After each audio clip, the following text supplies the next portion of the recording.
kasi sa pigment ko is plant-based. Actually, there are so many microblading artists here in the Philippines. Although they know how to do the technique. But the difference, are they using the semi-permanent, which is the plant-based ba yan? Does it last for more than 2 years? Ganon. Kasi ang idea talaga ng microblading, it has to be semi-permanent, meaning in 2 to 3 years lang siya and then it fades off. Kasi if the pigment has heavy metals, mga nickel, tartazine na ganyan, of course it would last forever. But the thing is, nag-change ng color. Can you imagine sa brows mo, nag-change ng color? Kaya yung iba nag-change ang color. Yung blue violet. Oo, may nakita akong gano'n. Yun. Kaya nung ni-research ko ang microblading, nagustuhan ko kasi, nag-fade lang. There are other people na will tell you na, mawawala rin pala. Oo, kasi semi-permanent. E-face mo yan, would you want na nag-change yung color? Iba ang pangit na. Hindi, totoo naman. Kasi kahit sa buhok, diba? Nag-fade din yung color. Diba, when you have body tattoo, talagang ito na yung color. Diba? Kahit sabi mong black ginamit dyan or brown ginamit dyan. Nagiging ano na? Bluish. Purple.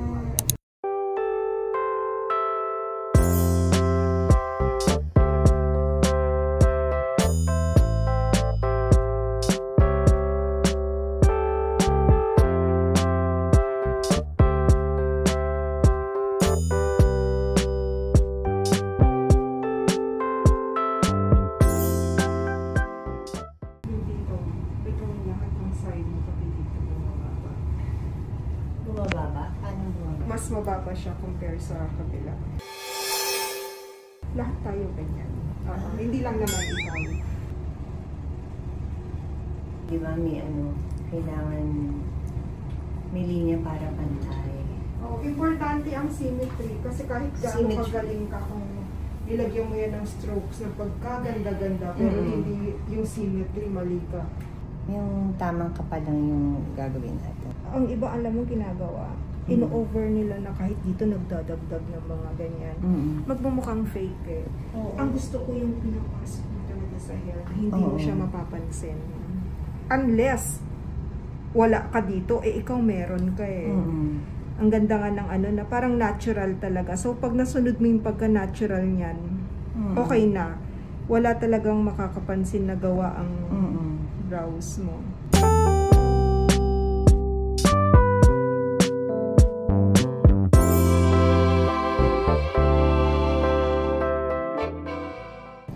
May napapansin ako eh. Kasi nagdudugtong ako dito. Oo, putol to. Oo.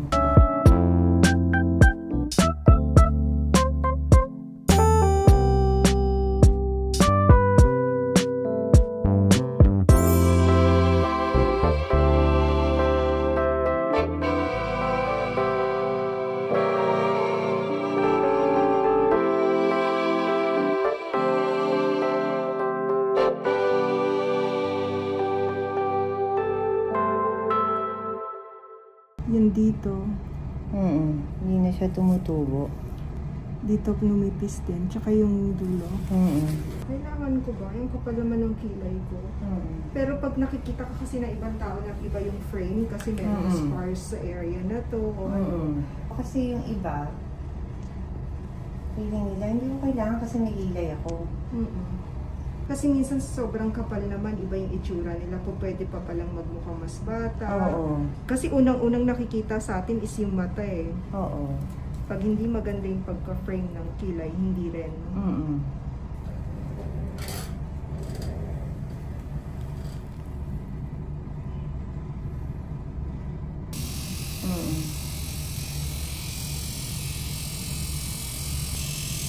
Kasi pag mahabang-mahaba na nag-fall dito, mukhang droopy yung eyes.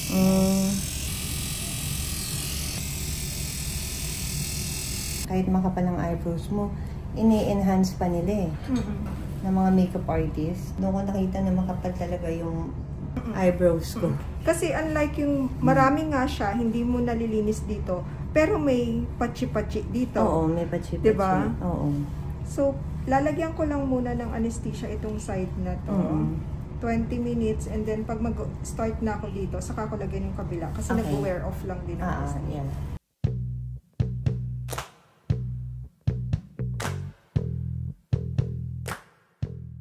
Ito yung tool na gagamitin ko sa'yo. So, sterile siya and disposable.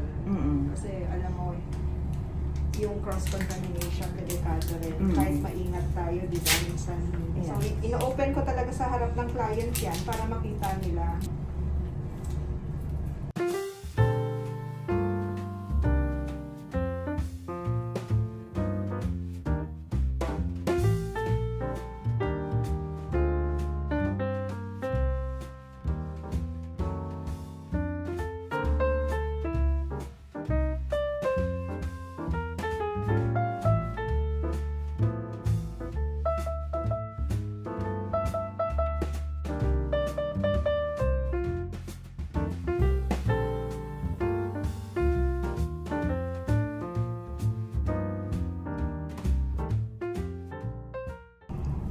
Di ba? Hindi ganyan ka-fine yung iba.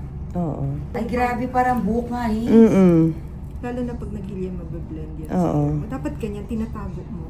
Oo. Pero nagmumukhang buo. Yeah.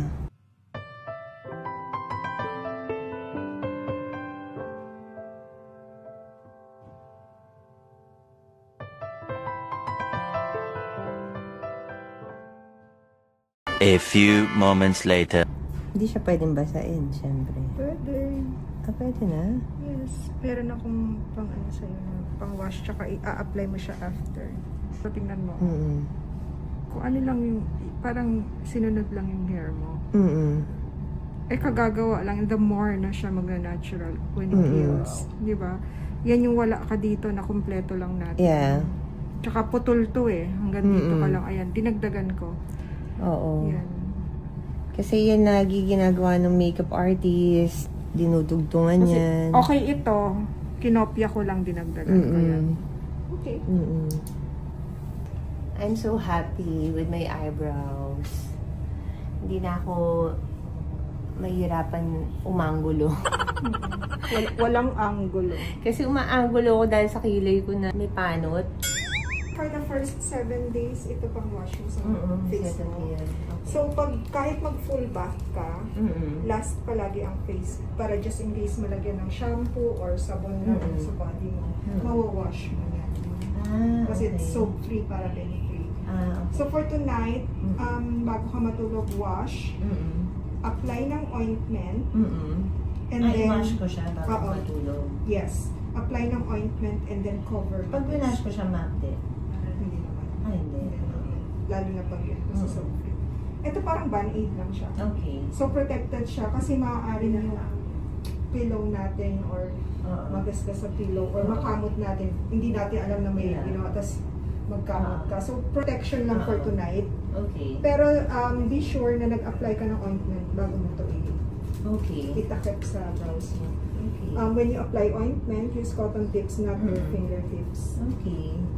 For 7 days, morning and evening, wash and then apply. So, twice yung ointment? Yes. Okay. For 7 days? Yes. No public bathing like swimming pool, sauna, or very hot shower. Pwedeng hot but not yung very hot. Beach for 1 week. Wag mo na. Hindi naman pa. Tsaka hindi ka naman mukhang nagpapaaraw palagi. So pag healed na siya, tapos feeling mo magpapaaraw ka, isama mo na siya sa sunblock. Sana yung sunblock na may walang white cast. Kasi kadalasan, dun din nag-compromise yung color ng ink because of yung direct sun. So, dapat pala sinasunlock din yung mga eyebrows nyo, guys. Kung gusto mo siyang maganda yung color for the next 2 to 3 days. Basta wag lang yung kasi baka mami yung sunblock mo yung may puti-puti. Yung may white cast talaga. May white cast, so puti rin yung kilay mo. So, yung pala yun, sinasunblock din pala. So, yung mga nagpa-eyebrows dyan, isunblock nyo yung kilay nyo. Yan pa rin yan pa rin yung kilay mo. But nabuo lang siya. Nabuo lang siya. Wala na yung konti spaces. lang naman yung mga dinagdag niya. Hindi nga halata eh. Buong-buo. Hanapin nyo nga dyan. Alin yung real hair? Diba? Galing. I love it. Dito kasi sobrang nipis sa maaaring pag second session. Oo, sa second session. Ayokong marami kasi baka magdikit-dikit yung isang bloke na nag-dark. Yeah. Mas magandang nagdadagdag tayo kasi never na natin mababawasan. Oo.